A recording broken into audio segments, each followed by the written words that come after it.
A paz de Cristo, graças a Deus. Abra comigo a lição de número 10, que fala sobre a traição, a última ceia e o memorial da nova aliança.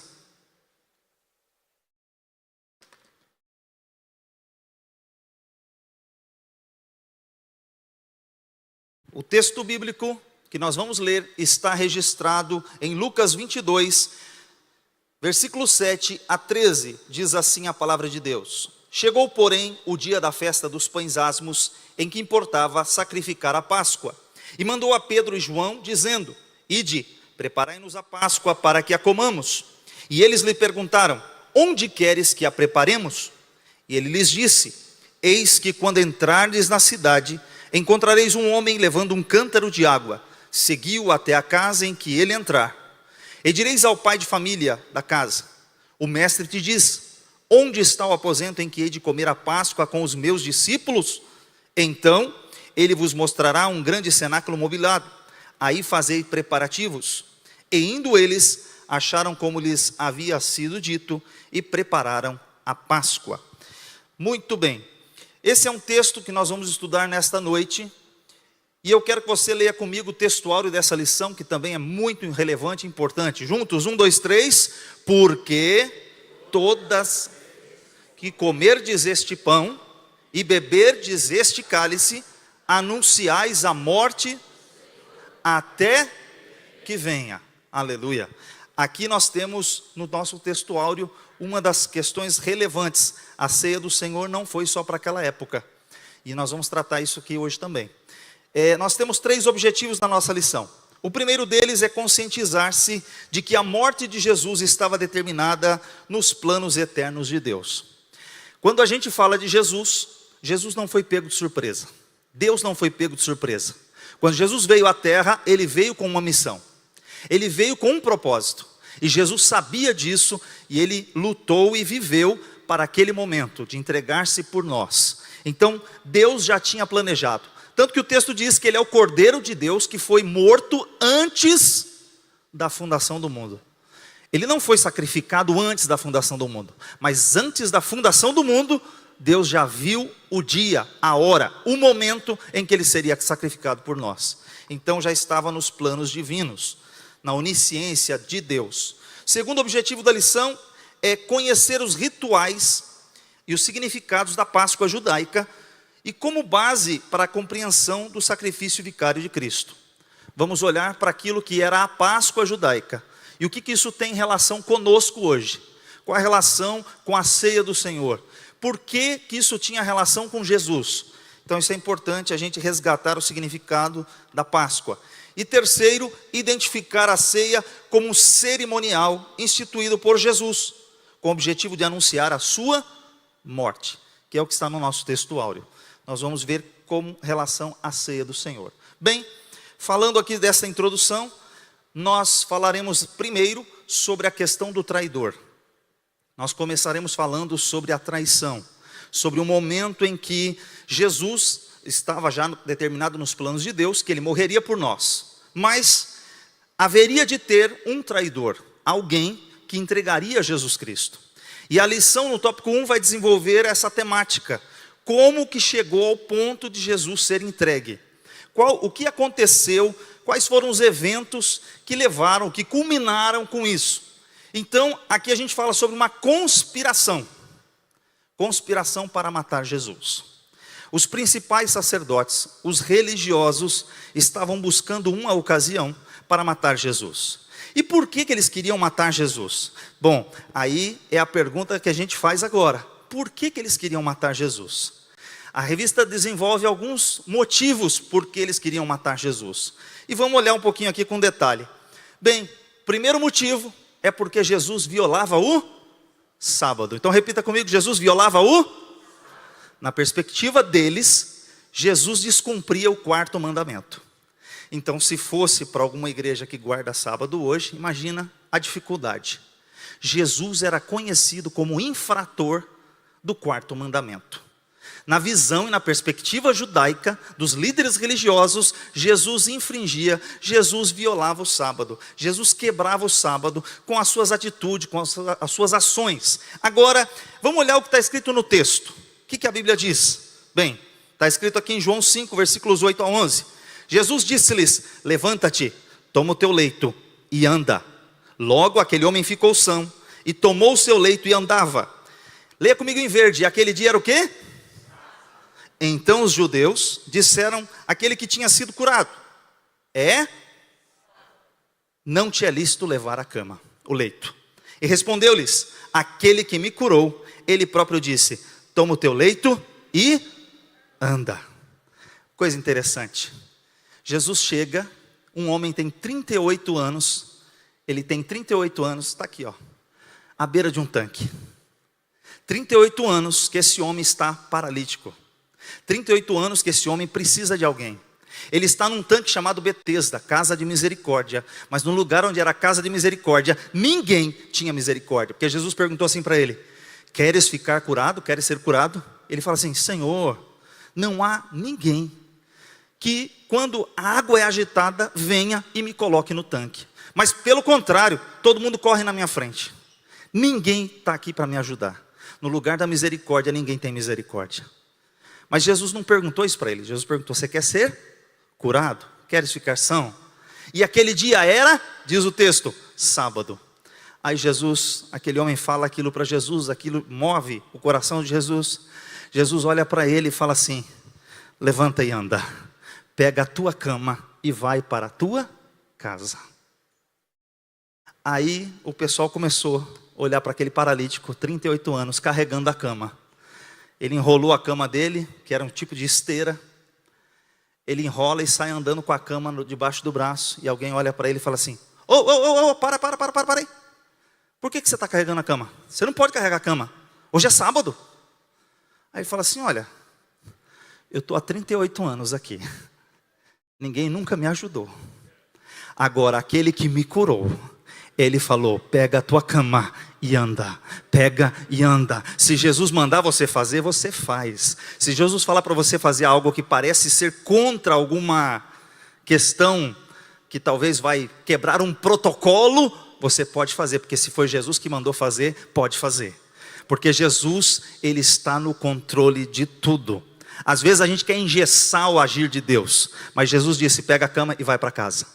E aí eles estavam furiosos com isso. Mas olha só o que está escrito na sequência do texto, no versículo 16 a 18. E por esta causa, os judeus perseguiram a Jesus e procuravam o quê? Matá-lo. Porque fazia estas coisas aonde? No sábado.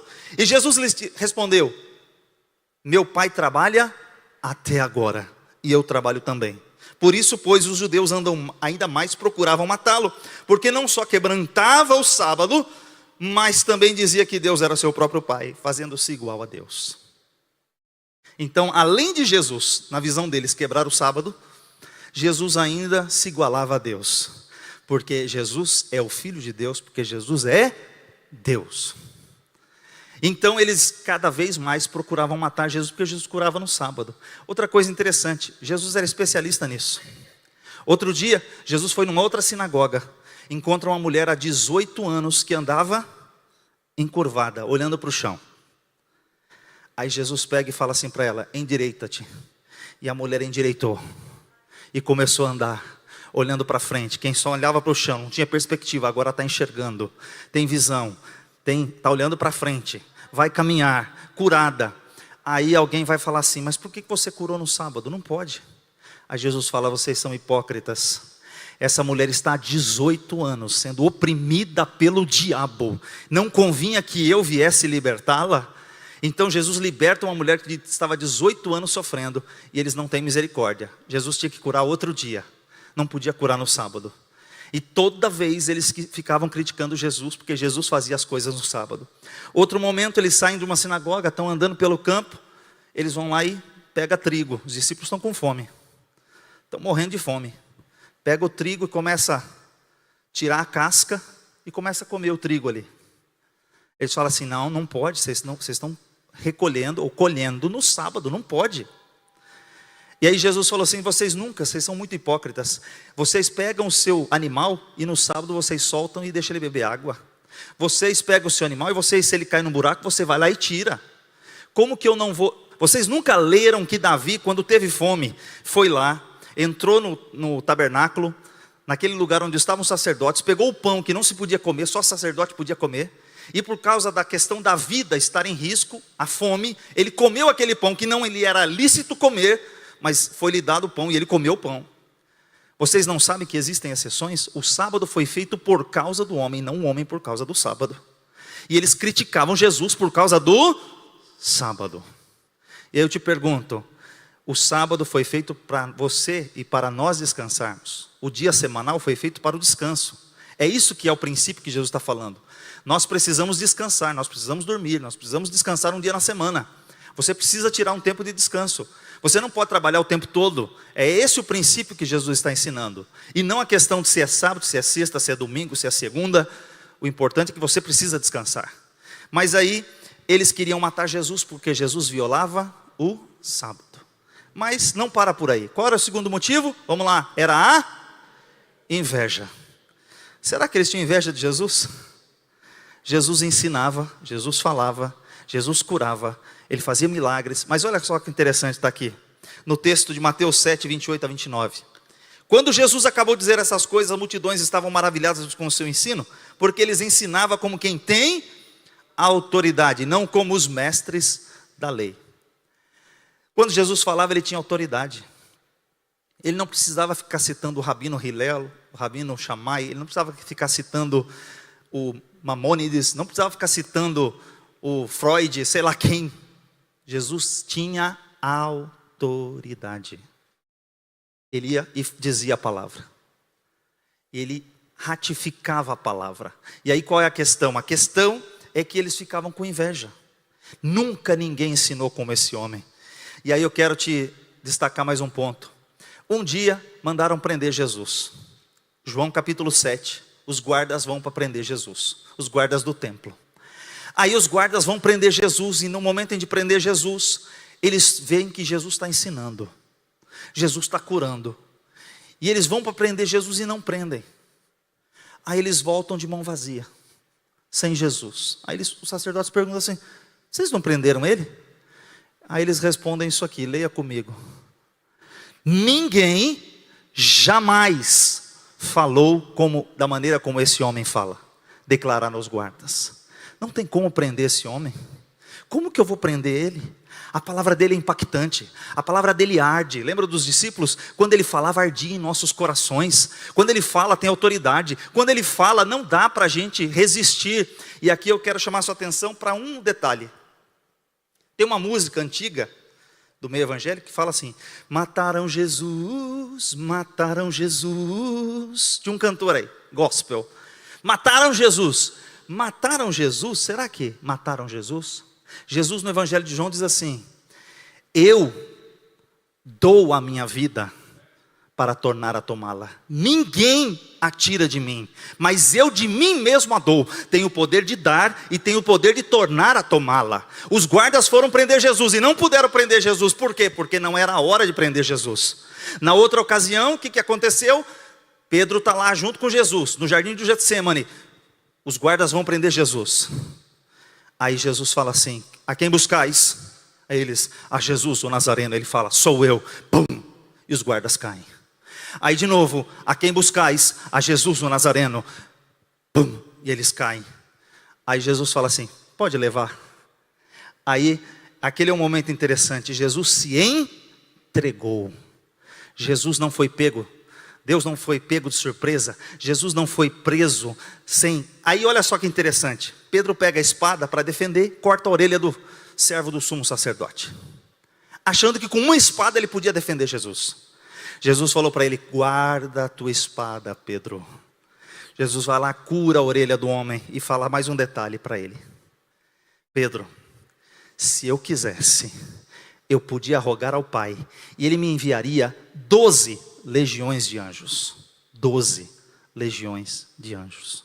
Se um anjo sozinho matou 185 mil homens, o que diria 12 legiões de anjos?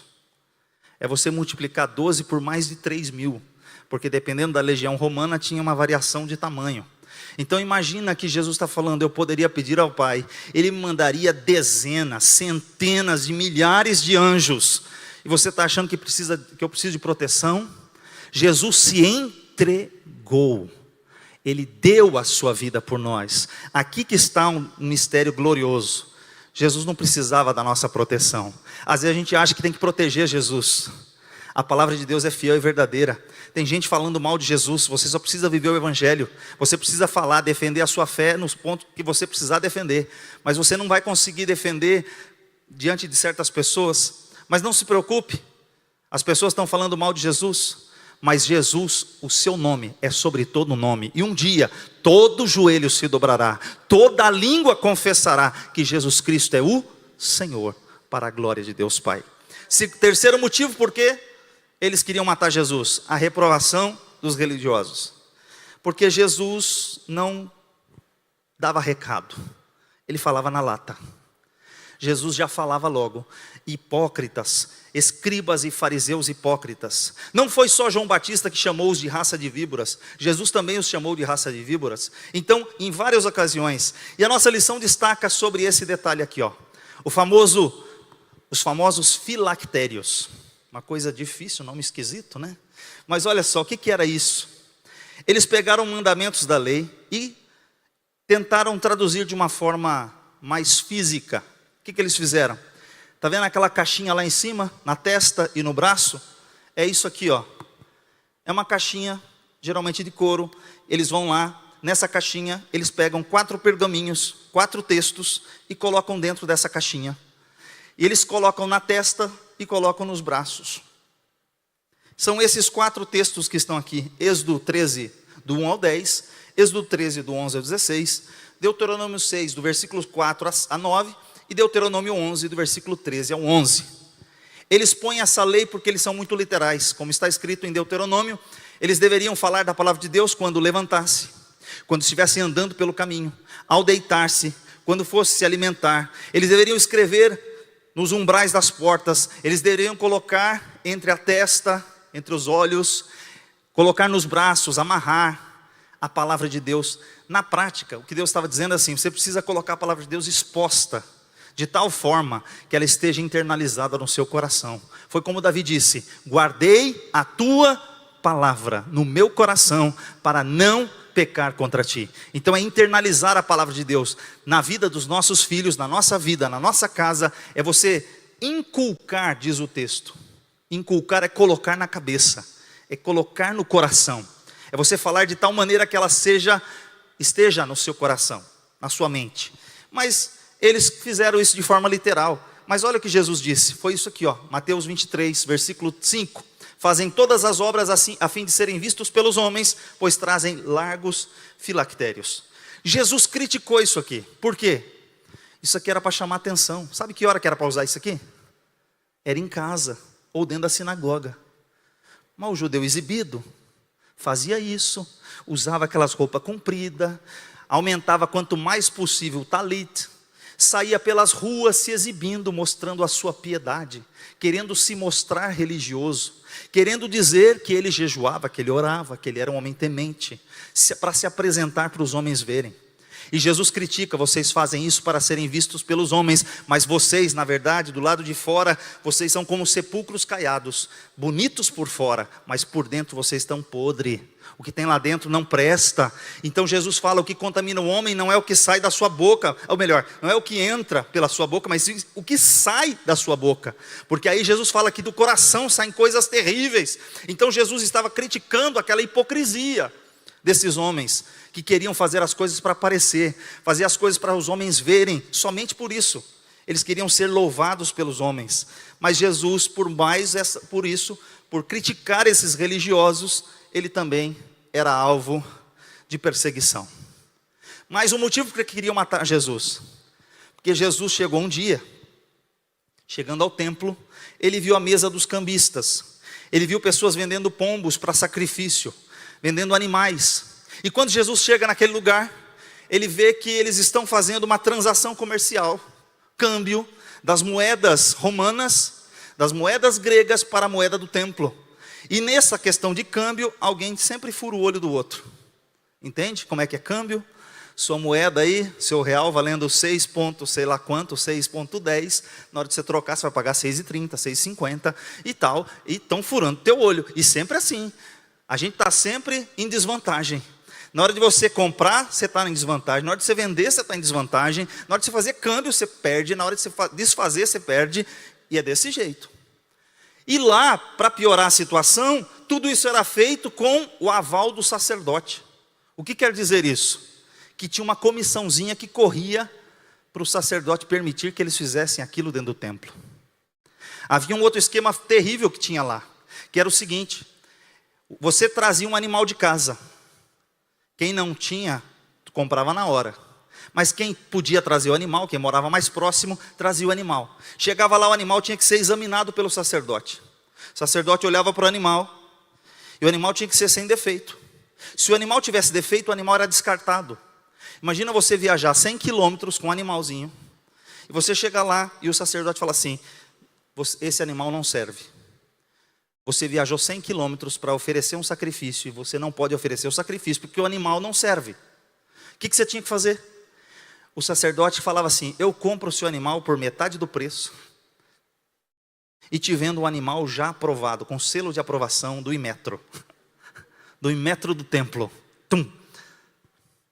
Nessa transação, ele comprava um animal muito barato e vendia um animal muito caro. A pessoa ofertava, ele pegava aquele animal, trocava na fila e aprovava para vender depois.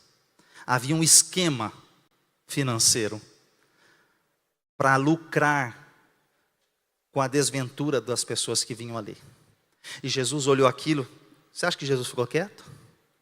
Alguém acha: Jesus perdeu o controle, pegou um chicote, saiu dando chicotada, foi lá, chutou as mesas, puxou, jogou a mesa para o chão, expulsou os cambistas. Jesus perdeu o controle. Você acha que Jesus perdeu o controle? Ele fez em plena consciência do que estava fazendo. Só que para Jesus fazer o que ele fez, tinha que ser um camarada corajoso, porque ele mexeu com toda a casta sacerdotal daquela região. Ele mexeu com quem mandava naquele pedaço. E olha só, Mateus 21, 12 e 13. Jesus entrou no templo, expulsou todos os que ali estavam comprando e vendendo, derribou as mesas dos cambistas e as cadeiras que vendiam pombos, e lhes disse: está escrito, a minha casa será chamada casa de oração, mas vocês estão fazendo dela um covil de ladrões. Vocês estão abrigando um monte de ladrão aqui. E Jesus foi e desceu a lenha, jogou tudo para o chão. Tanto é que um dos homens que fazia parte do Sinédrio, João capítulo 3, um homem chamado Nicodemos, ele fica admirado. Ele chega para Jesus e fala assim: mestre, bem sabemos que és mestre vindo de Deus, porque ninguém pode fazer os sinais que tu fazes se Deus não for com ele. O que Nicodemos tinha visto até aquele momento? Senão Jesus fazer algumas coisas que ninguém tinha coragem de fazer. Aquilo chamou a atenção daquele mestre da lei. Deus tem que ser com esse homem. Para esse homem fazer o que ele está fazendo, ele é o dono da casa. Jesus é o dono da casa. Jesus é o dono da casa. E ele pode colocar ordem na casa. Alguém se achava o dono da igreja. Tem hora que famílias e crentes e pessoas, líderes, acham que são donos da casa, mas esquecem que o dono da casa é Jesus. Ele disse: as minhas ovelhas, não é a ovelha nossa, é a ovelha de Jesus. Você é a ovelha de Jesus, você faz parte do aprisco de Jesus, você não é pertencente a A, B ou C, você é de Jesus. Aleluia. E Jesus não foi só por isso que eles queriam matar. Só aí já é motivo de matar Jesus, na visão deles. Mas não, Jesus ainda foi operar milagres. E olha só, quando ele curou esse cego aqui, ele vai lá, pega o lodo, passa no olho do cego, manda o cego se lavar no tanque de Siloé. O cego volta, o cego está curado. Aquilo causa um alvoroço. O alvoroço é tão grande, ao ponto daquelas pessoas, ele foi ser interrogado no Sinédrio. Ele foi interrogado por que ele foi curado. E aí começaram a perguntar para ele: mas você era cego de nascença mesmo? Porque nunca haviam visto um cego de nascença ser curado. E aquilo chamou tanto a atenção deles, que eles mandaram chamar os pais desse homem. Confirma, esse é teu filho? É. Ele nasceu cego? Nasceu. E como é que ele vê? Pergunta para ele. Porque Jesus curou também esse homem no dia de sábado. Aí, Jesus, mais uma vez, eles queriam matar Jesus. Mas não bastasse, Jesus fez 7 grandes milagres no Evangelho de João. E aí a gente tem mais um, João 11. Depois que Jesus ressuscita Lázaro, olha o que acontece no versículo 47, 48. Então os chefes dos sacerdotes, os fariseus, convocaram uma reunião do Sinédrio. O STF da época. O que estamos fazendo? Perguntaram eles. Aí está esse homem realizando muitos sinais miraculosos. Se o deixarmos, todos crerão nele. Então os romanos virão e tirarão tanto o nosso lugar como a nossa nação. A preocupação deles era, a gente vai perder a nossa posição. Ele vai tirar o nosso cargo. Se a gente deixar ele operar esses milagres aí, todo mundo vai crer nele. Porque todo mundo foi lá, viu que o Lázaro morreu, era de 4 dias, agora Lázaro está vivo. Todo mundo está vendo Lázaro. E não queriam matar só Jesus, queriam matar Jesus e matar Lázaro de novo. Lázaro já tinha morrido. Agora querem matar Jesus e Lázaro. E vai vendo a situação. Só que Jesus, ele está firme e forte. Enquanto não chega a hora dele, ninguém pode pôr a mão nele. Tentaram jogar Jesus do precipício de Nazaré. Lá na sinagoga, quando ele leu o texto de Isaías, hoje se cumpriu essa palavra. Tentaram matar Jesus naquela ocasião. A Bíblia diz que Jesus lá de cima do monte, próximo de Nazaré, ele sai, 900 metros de altura, ele simplesmente sai e vai embora, e larga eles brigando lá. E ninguém joga Jesus, ninguém mata Jesus.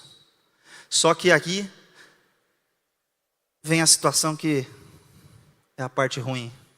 A gente tem que se deparar com esse homem aqui, ó, o tal do Judas Iscariotes. Quem era Judas Iscariotes? Judas Iscariotes era um dos 12. Tem uma linha aí teológica dizendo que Jesus não escolheu ele. Conversa furada. Jesus escolheu ele sim. Jesus orou a noite inteira. Jesus orou a noite inteira para escolher 12. Ele tinha um monte de gente para escolher e ele escolheu 12. E escolheu esse cara aqui.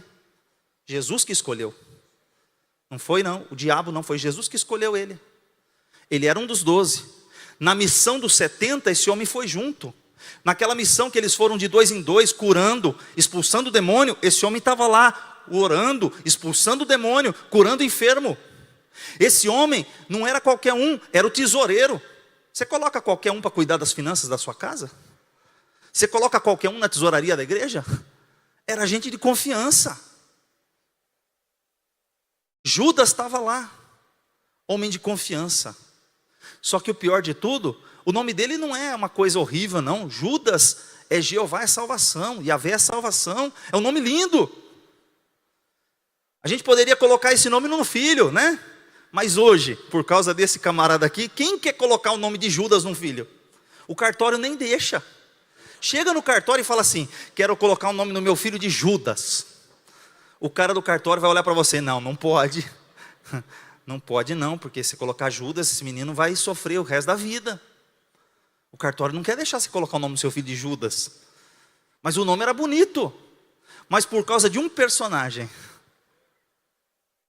que traiu Jesus, que andou com Jesus, que estava entre eles, que tomou uma decisão de trair Jesus, de entregar Jesus. Esse homem sabia onde Jesus ia, onde ele comia, onde ele deitava, quais eram os hábitos de Jesus. E foi assim que ele entregou Jesus. Ele sabia que Jesus ia para o monte. Ele falou assim, foi lá com os sacerdotes e combinou. Olha, vamos fazer o seguinte, quanto vocês vão me dar para eu entregar Jesus? Aí eles ofereceram um preço, 30 moedas de prata. Aí você começa a pensar, será que isso era muito? Será que eram bilhões, milhões? 30 moedas de prata é o equivalente ao salário de um mês, de 30 dias. Ele traiu Jesus, não foi por milhões de reais, de dólares, não. Ele não traiu Jesus por ouro, ele traiu Jesus por 30 moedas de prata, o salário de um mês. Mas olha o que está escrito em João 13, versículo 1 e 2. Um pouco antes da festa da Páscoa, sabendo Jesus que havia chegado o tempo em que deixaria este mundo e iria para o Pai, tendo amado os que estavam no mundo, amou-os até o fim. Estando servindo o jantar, e o diabo já havia induzido Judas Iscariotes, filho de Simão, a trair Jesus. Olha que coisa interessante. O diabo induziu Judas. Quando a gente está estudando a Bíblia, diz assim o texto: não deis lugar ao diabo. Esse texto não está escrito para o pecador, está escrito para nós. Quer dizer que um crente que orou, que jejuou, que expulsou demônio, que fez milagres, que viu maravilhas, o diabo pode usar ele? Se der lugar para o diabo, diz o texto, o diabo usa, o diabo entra. Por isso o texto diz: não deis lugar ao diabo. E por quantas moedas venderam Jesus? Eu já falei que foram 30. Só para título de curiosidade, 30 moedas, você tinha algumas possibilidades. O denário era uma moeda romana, 4 gramas de prata. A dracma era 3,6, é o equivalente. É grega, uma moeda grega. Então você vai encontrar na Bíblia tanto a dracma, a mulher que tinha as dracmas, que é uma moeda grega, tanto o denário, que é uma moeda romana. Você vai encontrar essas moedas. Mas você também vai encontrar uma outra moeda que é o siclo, que a palavra siclo significa shekel, que é a moeda que eles usam até hoje em Israel. Também são moedas de prata, que geralmente equivalem a uma medida de um dia de trabalho. Mas o texto diz que ele vendeu Jesus ali. Então Judas, que o traíra, vendo que fora condenado, trouxe arrependido as 30 moedas de prata aos príncipes dos sacerdotes e os anciãos, dizendo: pequei, traindo sangue inocente. Eles, porém, disseram: que nos importa? Isto é contigo. E ele, atirando para o templo as moedas de prata, retirou-se e foi se enforcar. Aqui, depois que Judas traiu Jesus, entregou Jesus, aparentemente parece que ele se arrepende. Ele viu que Jesus foi condenado, ele volta lá com as 30 moedas, ele tenta devolver, eles não querem, ele joga a moeda lá dentro. Aí esses homens falam: a gente não pode pegar essa moeda não. Olha só o que está escrito aqui. E os príncipes dos sacerdotes, tomando as moedas de prata, disseram: não é lícito colocar no cofre das ofertas, porque são preço de sangue. Ele não vendeu Jesus simplesmente para ser preso, ele vendeu realmente para ser morto. E tendo deliberado conselho, compraram com elas um campo do oleiro para a sepultura dos estrangeiros. Por isso foi chamado aquele campo até o dia de hoje campo de sangue. E aí tem um detalhe interessante aqui, porque Mateus capítulo 27 fala sobre esse campo de sangue. Quem foi que comprou o campo de sangue? Os principais sacerdotes falaram: esse dinheiro não pode voltar para o cofre, não pode colocar no gasofilácio, porque foi com esse dinheiro que a gente comprou a morte de Jesus. Só que tem um detalhe: vamos comprar ali um campo do oleiro e vai servir para cemitério de estrangeiro. Quando você lê Atos dos Apóstolos, que é o próximo texto que depois eu vou colocar aqui, aparentemente parece ter uma contradição. As pessoas dizem assim: não, lá diz que foi Judas quem comprou o campo. Mas Judas foi se enforcar, ele jogou a moeda e foi embora e foi se enforcar. Foi Judas que comprou ou não foi Judas que comprou? Na prática não foi Judas que comprou, mas eu vou te dizer uma coisa: quem foi que vendeu Jesus? Judas. Quem recebeu o dinheiro? Judas. O que fizeram com o dinheiro? Pegaram o dinheiro que Judas foi lá e jogou de volta, compraram um campo do oleiro, e esse campo do oleiro tem que ter o registro de quem é a escritura, quem é o dono do campo. O dinheiro é de quem? De Judas. No nome de quem puseram a escritura? O dono, Judas Iscariotes. Portanto, quando você lê em Atos que foi Judas que comprou, não foi necessariamente ele que comprou, alguém comprou por procuração, colocaram o nome dele. No final, foi o dinheiro que ele vendeu, que comprou aquele campo, que aquele campo era a recompensa do que fizeram. Então não tem contradição na Bíblia. As pessoas querem achar contradições, porque não entendem o contexto. Qual a perspectiva de Lucas quando estava narrando o texto? Qual era a perspectiva dos outros quando estavam narrando o texto? O fato é, Judas traiu Jesus por 30 moedas de prata. E aí, para ser pior essa situação, é o seguinte: na lei, se você tivesse um escravo, e o escravo fosse chifrado por um animal, é esse texto aqui, por um boi, e esse escravo se tornasse inválido, o escravo não servia para nada. Qual que era a compensação? Comprava-se ou pagava-se a compensação de 30 moedas de prata, porque com 30 moedas de prata se compra um escravo. Então, basicamente, a gente está falando que Judas vendeu Jesus por 30 moedas de prata. O dinheiro do escravo era nada. Ele trocou Jesus por nada. E quanta gente troca Jesus por um copo de cerveja, troca Jesus por uma noite no motel, troca Jesus por qualquer porcaria que tem aí fora, troca a vida eterna por nada, torna a pisar no sangue de Cristo. Quanta gente troca Jesus por nada.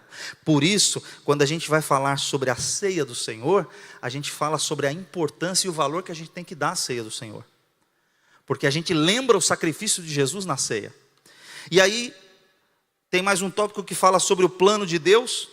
E sobre o plano de Deus, mais uma vez, Deus não foi pego de surpresa, Deus não ficou improvisando. Agora eu vou, como Judas traiu, eu vou ter que fazer um ajuste aqui no meu plano, vou fazer um plano B, plano C, plano D. Não, Deus sempre teve o plano A. E aí, o texto que está escrito aqui, daquele momento, Jesus começou a explicar-lhes aos seus discípulos que era necessário que fosse para Jerusalém, sofresse muitas coisas nas mãos dos líderes religiosos, dos chefes dos sacerdotes e dos mestres da lei, fosse morto e ressuscitasse ao terceiro dia. Jesus, quando falou isso, não estava no dia de morrer, não. Jesus falou isso bem antes, lá em Mateus 16, quando eles estavam lá em Cesareia de Filipe, quando ele estava perguntando, quem dizem os homens ser o filho do homem? Jesus avisou os discípulos diversas vezes com antecedência, mas eles não perceberam. Jesus falou, eu vou ser entregue, eu vou sofrer, eu vou passar por isso, eu vou morrer e eu vou ressuscitar, para que se cumprisse a Escritura. Então ele estava sempre avisando os seus discípulos. Então o plano de Deus sempre estava sendo reafirmado. Mas tem gente que acha que foi tudo no improviso. Saiba que a sua vida está na mão de Deus. Deus não está improvisando na sua vida, não tem improviso. Deus tem o controle de tudo, ainda mais que aquilo pareça ser ruim. Deus está no controle de tudo. Ele sabe o final da história. Agora é um momento ruim, mas Deus sabe que lá na frente vai resolver essa situação. E aí a gente vai falar agora sobre a última Páscoa. Por quê? Porque basicamente Jesus, quando chega nos seus 33 anos de idade, ele está percebendo que é o dia, o momento da sua morte. Ele vai celebrar a Páscoa com seus discípulos. Jesus morreu no dia da Páscoa, no dia 14 de Abib. E é por isso que eu trago esse gráfico aqui. A festa da Páscoa, que era uma festa tradicional deles, a Pessah, que é o nome hebraico para essa festa, ela aconteceu por ocasião, a primeira Páscoa acontece lá no Egito, por ocasião da saída do povo de Israel do Egito. Mas o detalhe importante disso é que tem elementos nessa festa. O sangue é importante. O sangue do Cordeiro foi o sinal que trouxe a libertação para aquele povo. Os outros elementos nós vamos falar agora, mas principal é o sangue do Cordeiro. E quando Jesus foi batizado, o que João disse? Eis aí o Cordeiro de Deus, que tira o pecado do mundo. Antes de Jesus iniciar seu ministério, no momento do seu batismo, João já estava dizendo, está aí o Cordeiro de Deus, que tira o pecado do mundo. Então repita comigo quais são os elementos da Páscoa original. Primeiro é o Cordeiro. Segundo é o sangue. Terceiro é o pão asmo, sem fermento. E o quarto, as ervas amargas, amargosas. Isso aqui, esses eram os elementos originais. Em algum momento você está vendo vinho aqui? Tem vinho aí? Tem suco de uva? Vai lá em Êxodo, busca o texto. Tem suco de uva? Tem vinho? Não tem nem vinho nem suco de uva. Não tem. Mas esses aqui eram os elementos da ceia, ou melhor, da Páscoa. O sangue serviria de sinal. Quando o Senhor visse o sangue nas casas que estavam marcadas, passaria por cima delas. Por isso a palavra passar por cima. Vinha o livramento. O sangue de Jesus traz livramento. O sangue de Jesus traz livramento para a nossa vida também. Mas aí você olha aqui, mas tem um detalhe importante aqui, olha para esse cordeirinho, olha para a cara dele. Não é fofinho, né? Você pega, tinha que trazer esse bichinho para dentro de casa no 10º dia. A Páscoa era no 14º. O texto não era, coloca o bichinho lá do lado de fora, amarra ele no quintal. Não, pega esse cordeiro de 1 ano, sem defeito, traz para dentro de casa. Aí imagina que você tem 5 filhos na sua casa, com um bichinho desse lá dentro. O que vai acontecer? Um bichinho de 1 ano, vira pet. Primeiro pet na história, estou brincando, aconteceu lá. Você traz o bichinho para dentro de casa, você cuida dele e vai observando se ele não vai demonstrar nenhum defeito durante 4 dias. 10º dia, 11º dia, 12º dia, 13º dia, no 14º dia. As crianças já pegaram amor ao bichinho. Já ninguém. Aí o pai tem que chamar a família e falar assim: filho mais velho, vem aqui. Está vendo esse cordeirinho aqui, inocente? Está vendo esse animalzinho que você ama? Papai vai pegar uma faca agora e vai cortar o pescoço dele e vai matar esse bichinho aqui. E o sangue dele. E por que o papai vai fazer isso? Porque o papai é mau? Não. Porque se esse bichinho aqui, ó, se ele não morrer, quem morre é você, meu filho. Esse bichinho vai morrer no seu lugar. Ele vai tomar o seu lugar. O sangue dele garante a sua vida. Imagina que os judeus celebram essa Páscoa há mais de 2000 anos. O simbolismo que o cordeiro morre no lugar daquela pessoa. O cordeiro morre no lugar daquela vida. E o sangue daquele cordeiro é quem traz a redenção. É o sangue daquele cordeiro que traz a remissão. Então, imagina que Deus fez eles celebrarem essa festa durante anos e anos e anos. Jesus chega nesse dia, na última Páscoa. Jesus chega e vai dar os significados. É o sangue de Jesus que vai se tornar agora o símbolo. Só que a Páscoa sofreu mudanças. E aí entrou um elemento, símbolo de discórdia. Entrou o vinho. Uma geração antes de Jesus, apareceu um rabino chamado Hillel. Hillel era um rabino muito importante, do qual descendia Gamaliel, do qual descendia muitos fariseus. Um rabino muito importante que instituiu os 4 cálices. Ele pega e coloca 4 cálices de vinho na celebração da Páscoa. E traz um significado. Ele pegou o texto de Êxodo, capítulo 2, versículo 24 a 25. E nesse texto ele pega 4 ações de Deus, que eu vou citar para você agora, que não está aqui. Ele pegou esse texto aqui. Então Deus, ouvindo-lhes os gemidos, lembrou-se do seu pacto com Abraão, com Isaque e Jacó, e atentou Deus para os filhos de Israel e os conheceu. Essas 4 ações. Primeiro, ouviu-lhes o clamor. Segundo, lembrou-se da aliança que tinha com Abraão, Isaque e Jacó. Terceira ação, atentou Deus. Deus deu atenção para aquela situação. E aí Deus vem e os conhece. Com isso, ele criou 4 cálices. O primeiro cálice é o cálice da santificação. Então repita comigo, cálice da santificação. O segundo cálice, o cálice do juízo. O terceiro cálice é o cálice da redenção. E o quarto cálice é o cálice do louvor. 4 cálices ele instituiu. Mas da onde que eu inventei? Não fui eu que inventei, foi o Hillel. Não fui eu, foi o Hillel.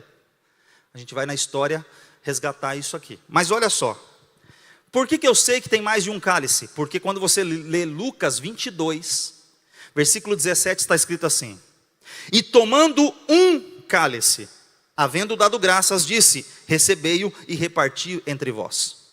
Isso é o versículo 17. Mas passado mais alguns versículos, olha o 20.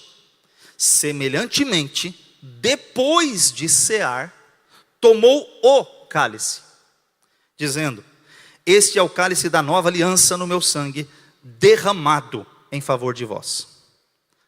Olha só, aqui tem um detalhe interessante. Tinha 4 cálices. Eles tinham um momento certo de cada cálice. Na hora de fazer a oração, de dar graças, Jesus pegou o primeiro e deu graças. Depois da ceia, diz o texto, depois de comer o pão, ele pega esse aqui, da redenção. Percebe que o desenho está diferente? Tem um efeito especial aqui, ó. Porque o cálice da redenção era o cálice que tinha que transbordar, que é derramado. Presta atenção no que Jesus falou. Este cálice, ele disse aqui no texto, ele diz assim, é da nova aliança no meu sangue, derramado em favor de vós. Jesus não pegou da santificação, Jesus não pegou do louvor, Jesus não pegou do juízo, Jesus pegou da redenção. E ele fala assim, ó, este cálice, que é derramado por vós. A redenção chegou, a hora chegou, o dia chegou, e agora, todas as vezes que vocês forem comer o pão e beber o cálice, vocês vão lembrar que agora não é mais cordeiro, agora não é mais erva amarga, agora eu estou mudando a situação. Era a última Páscoa e agora é a primeira ceia. A partir de agora vocês, como igreja, farão diferente. Porque todas as vezes que comerdes este pão e beberdes este cálice, anunciai a morte do Senhor até que venha. Então Jesus, ele foi e deu um novo significado para aquilo que eles vinham fazendo há alguns anos, há vários anos. Mas olha só, eu vou chamar mais a sua atenção agora, Isaías 53:5, leia comigo. Mas ele, por causa das nossas transgressões, moído por causa das nossas iniquidades. O castigo que nos trava a paz estava, e pelas suas pisaduras fomos sarados. Só olha aqui para esse elemento aqui. O pão asmo é o pão sem fermento. O pão sem fermento, ele não cresce. Então, ele fica parecendo uma bolachinha. Mas o pão, como ele é sem fermento, você tem que furar ele. Está vendo aquele furo? Em inglês é a palavra pierced. Então, você quer fazer um piercing? É um pierced. É um furo. Jesus foi furado. Foi ferido. O pão tinha umas linhas. Então eles faziam, além disso, além de furar, eles faziam umas linhas no pão, na massa, para poder assar mais rápido, porque ele não tinha fermento. Então essas linhas, ela é chamada de stripe, em inglês. E, está vendo ali onde está a parte mais queimada? Ele foi bruised, os hematomas. Porque como a massa não tem fermento, em contato com o fogo, ela vai tostando. Parece os hematomas. Jesus pegou esse pãozinho. Esse aqui é o texto em inglês, Isaías 53. Jesus foi pierced por nós. Jesus foi bruised as nossas iniquidades. E Jesus foi stripped. E a gente, olha só, como está na King James, olha ali. Ele foi ferido por nossas transgressões, foi esmagado por nossas iniquidades, e o castigo que não estava sobre ele, pelos seus açoites que o feriram, fomos sarados. Dá uma olhada nas costas e dá uma olhada no pãozinho. O pão simboliza o corpo. O pão simboliza o corpo de Jesus. E o vinho passou a simbolizar o seu sangue. E aí a gente tem o que a gente faz todo mês, a ceia do Senhor. E a ceia é uma refeição da comunhão, onde a gente se reúne para falar do Senhor. E aí está o texto, porque todas as vezes comerdes esse pão, beberdes esse cálice, anunciar a morte do Senhor até que Ele venha. Significa que Ele espera que a gente faça isso sempre. Mas aí surgiu um grupo esquisito, chamado desigrejados. Esse grupo esquisito, chamado desigrejados, acha que não precisa mais participar da ceia. E olha só, eu estava ouvindo um programa de rádio e escutei um falso profeta falando. O texto diz assim, Mateus 26, 29. E digo-vos que desde agora não beberei deste fruto da vide, até aquele dia que eu beba de novo convosco no reino de meu Pai. Olha o que o falso profeta fez no rádio. Ele botou um S onde não existe. Ele transformou o texto desse jeito. E virou um mandamento. E não bebereis deste fruto da vide. Ele pegou esse trecho, recortou. Texto fora do contexto é pretexto para heresia. Ele pegou essa frase, não bebereis, Jesus mandou a gente não beber. Olha que palhaçada, que exegese mais furada. Que falso profeta do cão, vindo dos infernos, foi lá e mudou o texto para falar que a gente não precisa participar da ceia, que a gente não precisa estar junto, que a gente não precisa de comunhão assim, porque eu sou igreja, onde eu estou, e não sei o quê, e começa a inventar essas histórias, que não precisa estar em contato com outros crentes. Isso é conversa do cão. Eles combatem a ceia do Senhor. E aí, a gente vai aprender que a igreja pratica a ceia do Senhor por um mandamento divino, é uma ordenança divina. Jesus não mandou celebrar o aniversário dele, de nascimento, mas a gente celebra porque a gente é abençoado. A gente considera Jesus, mas ele diz para a gente celebrar a sua morte. Todas as vezes que comerdes este pão e beberdes este cálice, anunciais o meu nascimento. Não, anunciais a minha morte, até que eu venha. É assim que está escrito. O apóstolo Paulo foi lá e instruiu, ele disse, eu recebi do Senhor o que eu também vos entreguei. Então o que aconteceu foi que eles pegaram os elementos da ceia, e a gente vai falar do pão, que simboliza o corpo, e o vinho, que simboliza o sangue de Jesus. E aí o que acontece é que durante a história da igreja, foram dando significados miraculosos aos elementos da ceia. A igreja católica foi lá e transformou o pão em uma coisa chamada transubstanciação. Na hora que eu faço a oração, que eu consagro o elemento, o pão vira corpo. E o sangue vira, e o vinho vira sangue. Tanto que transformaram o pão não mais em pão, e sim em hóstia. Porque você não pode morder. Tem que derreter. Porque se mordesse, você estaria mordendo quem? O corpo de Cristo. Então ficou uma coisa mística, aquela coisa, uau. Então, inventaram coisas que ao longo do tempo foram sendo discutidas. Mas aí vem a reforma protestante, e Lutero nesse ponto não reformou muito. Ele criou uma outra doutrina chamada consubstanciação. Que Cristo, depois da consagração, estava presente, literalmente presente, nos elementos. E aí começou uma coisa mística. Algumas igrejas que elas fazem com os restos da ceia. É o corpo de Jesus, tem que enterrar. Tem que enterrar, tem que queimar. O vinho tem que derramar na terra. Então começa a criar coisas místicas. O pão, depois que a gente ora, continua sendo pão. O vinho, suco de uva, depois que a gente ora, ele continua sendo suco de uva. A questão é que a gente, aqui nesta simbologia, ou neste ato memorial, a gente lembra de Jesus. Então aí veio Zwinglio e falou sobre o memorial. E veio outros reformadores e falaram sobre a presença mística. A gente não tem que inventar nada, irmão. É só seguir o que está escrito. Não transforma, não fica consubstanciado. A fato é, o pão continua pão, mas ele representa, ele simboliza o nosso Senhor Jesus. Mas a gente faz isso com muita consideração. Mas quem que pode participar da ceia? Algo que vão passando os anos, a gente deixa de falar isso, né? Quem é que pode participar? Será que qualquer um pode? O visitante chegou, não é batizado, não é crente, não sabe o que está fazendo. Vai comendo a ceia? Vai participando da ceia? Não. Não é qualquer um que participa da ceia. Primeiro, todos que confessaram seus pecados, foram regenerados, ou seja, nasceram de novo. Creram em Cristo. Mas, em especial, como pessoas batizadas nas águas e em comunhão com a igreja local.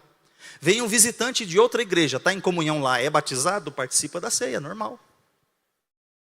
É um visitante de outra igreja, está excluído, disciplinado lá, vem aqui participar da ceia? Não. É um cara não batizado, participa da ceia? Não, não participa da ceia. Mas onde está o mandamento que quem não é batizado não pode participar da ceia? Essa é uma boa pergunta. Realmente não tem, mas deixa eu te explicar uma coisa. Há um documento cristão do ano 60 depois de Cristo, até o ano 90, o Didaquê, que diz que era assim, ó. Somente podem participar da ceia do Senhor aqueles que foram batizados em nome do Senhor. Então, desde o Didaquê, desde o ano 60, aliás, o Didaquê somente registrou aquilo que já era a prática da igreja. Só participa da ceia quem é membro em comunhão no corpo de Cristo. A ceia do Senhor não é banalizada. Por isso que o texto diz: examine-se, pois, o homem a si mesmo, e assim coma desse pão e beba deste cálice. A gente examina a nossa vida antes de participar. A gente não se acha digno, pede perdão, reconcilia. Se acha que precisa falar com o pastor, fala com o pastor. Mas a gente não vai participando à torta direita, não. A gente faz com muita consideração. E aí eu caminho para terminar agora com algumas instruções. Primeiro, a ceia do Senhor tem o objetivo de proclamar a morte e a volta de Cristo ao mundo. A igreja tem que estar relembrando e falando da morte de Jesus e do seu retorno. 2, o significado da ceia deve ser conhecido e honrado por todos os salvos. A gente tem que valorizar. A ceia não é qualquer coisa. Não é um culto opcional, que eu venho a hora que eu quero, ou participo quando quero. É algo a ser considerado. Todos devem participar dela com santidade, reverência e temor. A gente não vem para a ceia de brincadeira, não. A gente procura nos santificar, pede perdão, reconcilia, reconhece que o sacrifício de Jesus foi por nós. Reverência. Cada um deve fazer uma autoanálise da sua vida. Examine-se, pois, o homem a si mesmo. Não é para você julgar o irmão do lado, não. Você não sabe da vida dele. Você tem que saber da sua. Eu tenho que saber da minha. Ah, mas o irmão do lado... Deixa o irmão do lado lá. Ele tem que olhar para a vida dele. Eu tenho que olhar para a minha. Vai ficar preocupado com os outros e não olha para si. E aí a questão é que nós temos que fazer a autoanálise da nossa vida. 5, essa celebração deve acontecer de maneira ordeira e solene. Porque na igreja de Corinto começaram a fazer bagunça. Um comia demais, outro ficava sem nada, fazia uma bagunça. Por que a gente chama os obreiros, instrui os obreiros, vai por fileira, primeiro aqui, depois ali, depois lá, primeiro o pão, depois o vinho. Tem ordem. É feito com ordem, com decência. Não é uma bagunça. Então, a gente faz para a glória de Deus. E quando você participa da ceia, tem 3 perspectivas que a gente tem que ter. Primeira, quando olha para o passado, quando você olha para trás, você lembra. Fazer isto em memória de mim. Passado, lembrança. O que Cristo fez por nós. Jesus morreu por nós. Olhou para o passado. Olha para o presente agora. Examine-se, pois, o homem a si mesmo. Olha para dentro de si. No presente a gente analisa a nossa vida. Como eu estou hoje diante de Deus. E para o futuro. Então agora você anuncia a morte do Senhor até que Ele venha. Tem uma missão para a igreja. Que Deus em Cristo abençoe a sua vida. E semana que vem tem mais aula. E amanhã quem quiser vir, tem aula lá, quinta-feira lá, os homens. As mulheres ficam aqui. Glória a Jesus, e nós vamos estudar a palavra de Deus. Semana que vem, aula com o pastor Túlio, lá também na quinta-feira, aqui. E que Deus em Cristo vos abençoe. Amém?